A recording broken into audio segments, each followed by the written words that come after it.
Hi guys, this is Dr. Joe Borio with this week's Health Kick, and I was having a conversation with my son a few minutes ago, and we were discussing the topic for today, and it's actually my son's idea to talk about diabetes. He said they were talking about it in school this week, and I thought it would be a perfect topic because it's at epidemic proportions in the United States, type 2 diabetes, and that's really the disease that we cause ourselves from the lifestyle that we've chosen. It's making us a very sick nation. It's making our children very sick. It's creating childhood obesity. It's creating early heart disease and renal disease and liver failure and arthritic changes and all kinds of other health problems. It's leading to greater increases in healthcare costs, and it's looking to really put an enormous burden on the healthcare system if we don't make some dramatic changes. And who's at fault?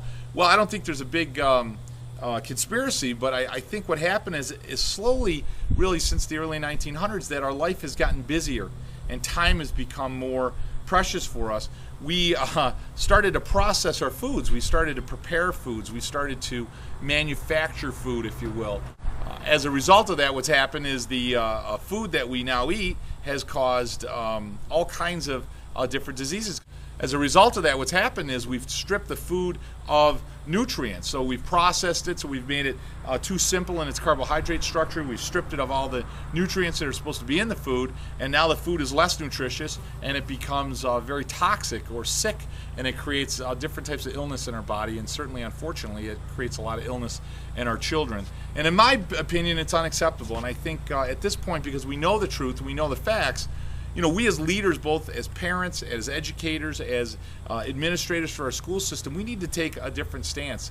We do have a lot of that responsibility on our shoulders, and unfortunately it's caused many deaths in our children, and we do have some blood in our hands, and unless we make a change, one of the things you can start with is not putting soda machines in our school, not putting highly processed foods in the school line, not serving our kids highly processed food for lunch, having somebody actually sit down and look at what we're feeding our children, not based upon how cheap it is and how quickly we can feed the masses as if there's some kind of group of cattle going through, but how can we feed our kids highly nutritious foods, both so that they can live longer because we're teaching them better lifestyle, but also so that they can think better and perform better in school. So let's talk about diabetes here for a minute. Diabetes is actually two factors are involved. The pancreas, which makes insulin in response to sugar, so it controls that hormone, controls the amount of sugar in the blood system. And secondly is going to be sugar, glucose. So we've heard of simple and complex carbohydrates. I'm going to give you an example of one of those right now. Simple carbohydrate is kind of like think of a pearl necklace. If I have a pearl necklace and each one of those pearls represents a molecule of sugar, a glucose, a unit of energy, if you will. If I tie them all together, right, it's going to take a while to untie them. Think of it as like gallons of gasoline. If I have 20 gallons of gasoline and I tie them all together with a rope, in order to get 1 gallon off, I got to take time and energy. I can spend my energy and time to untie 1 gallon to go to the next one, next one, next one. So if I eat a food that's a complex carb, my body can't extract all that energy or sugar all at once, so it has to untie all the knots.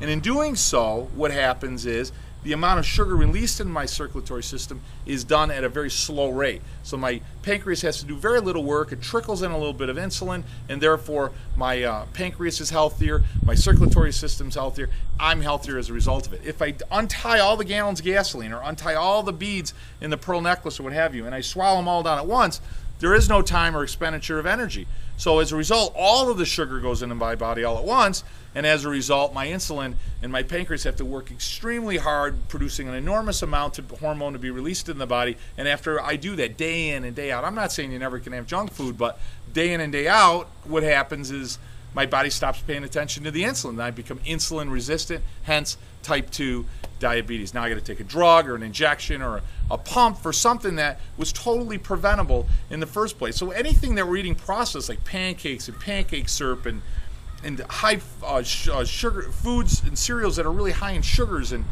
cakes, cookies, and candies and soda, my God. And we dump this stuff in our kids and the pixie candies and all the other junk. And I start loading that in my body. My body was never designed to even understand what that is. It doesn't have any defense for it. And as a result, it just makes me sicker.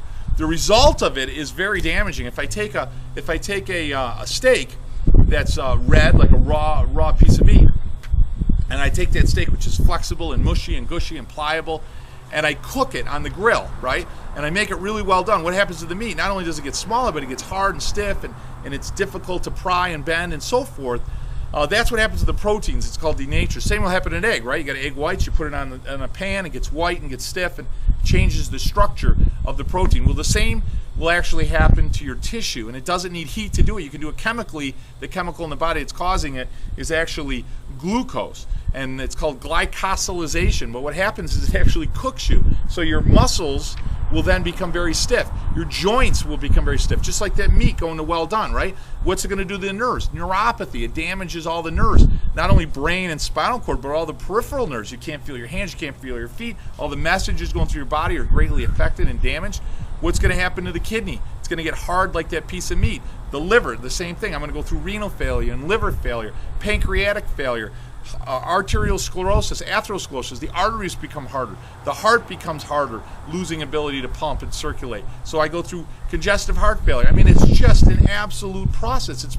It's a perfect description of a diabetic in the end stages of their life, and all of it is totally preventable.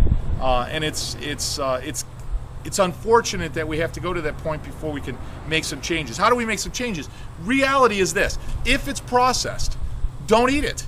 Certainly don't make it a main staple in your diet. How about that? So it doesn't mean you can't ever go and have pizza and a Coke once in a while, but the bottom line, if you're having that every night or every day, if you're having pancakes and, you know, like I said, a lot of syrup and sugar cereals, cakes, cookies, and candies, you know, at night after your dinner, you're pounding cakes, cookies, and candies and so forth, and you're doing that every night, you are just guaranteed for obesity and guaranteed for heart disease and guaranteed for diabetes. So the bottom line is you need energy in the morning and you need to repair at night. Remember that. So what do I need for energy? I need complex carbohydrates. And what do I need for repair? I need protein. So the morning and afternoon, you want to have basically your sugars, but the healthy sugars, like an oatmeal or grains, fruits and vegetables, that type of stuff. At the end of the day, what you want to have is protein and vegetable, a piece of fish and a vegetable, a piece of meat and a vegetable, something that your body says, hey, I need to repair myself from this. You certainly don't need a bunch of sugar in your body at the end of the day because your body's going to go to bed. So if I have sugar, what happens? That sugar gets converted into a fat. It's called a triglyceride. So you get these patients that, you know, they go to bed every night and then they have cakes, cookies, or candy as a treat for dessert. And guess what happens? Their triglyceride level goes up, more prone to having heart disease and all kinds of other problems in their body. When in reality, if you want to have that piece of cake, all right, don't take it out of your diet. I would, but don't. Have it for lunch rather than dinner. You'll probably drop 10 pounds and it'll lower your triglycerides almost immediately. So when we get into diabetes, what we have to understand is that our body is not equipped to handle all of that sugar, and it makes us extremely sick, and we need to do a better job. So if it's a processed food, don't eat a lot of it. Don't make it a main staple in your diet. And certainly the general rule I do is if I go to the store, the produce department is where you want to hang out. Right when you walk in the store, you got all that produce. That's where you want to do about 90% of your shopping, right there. You got your produce. All of that stuff is what your body was designed to eat, and it's beautiful stuff for your body. Certainly you got pesticides, herbicides, unfortunately, so try to go towards the organic and certainly clean it and wash it.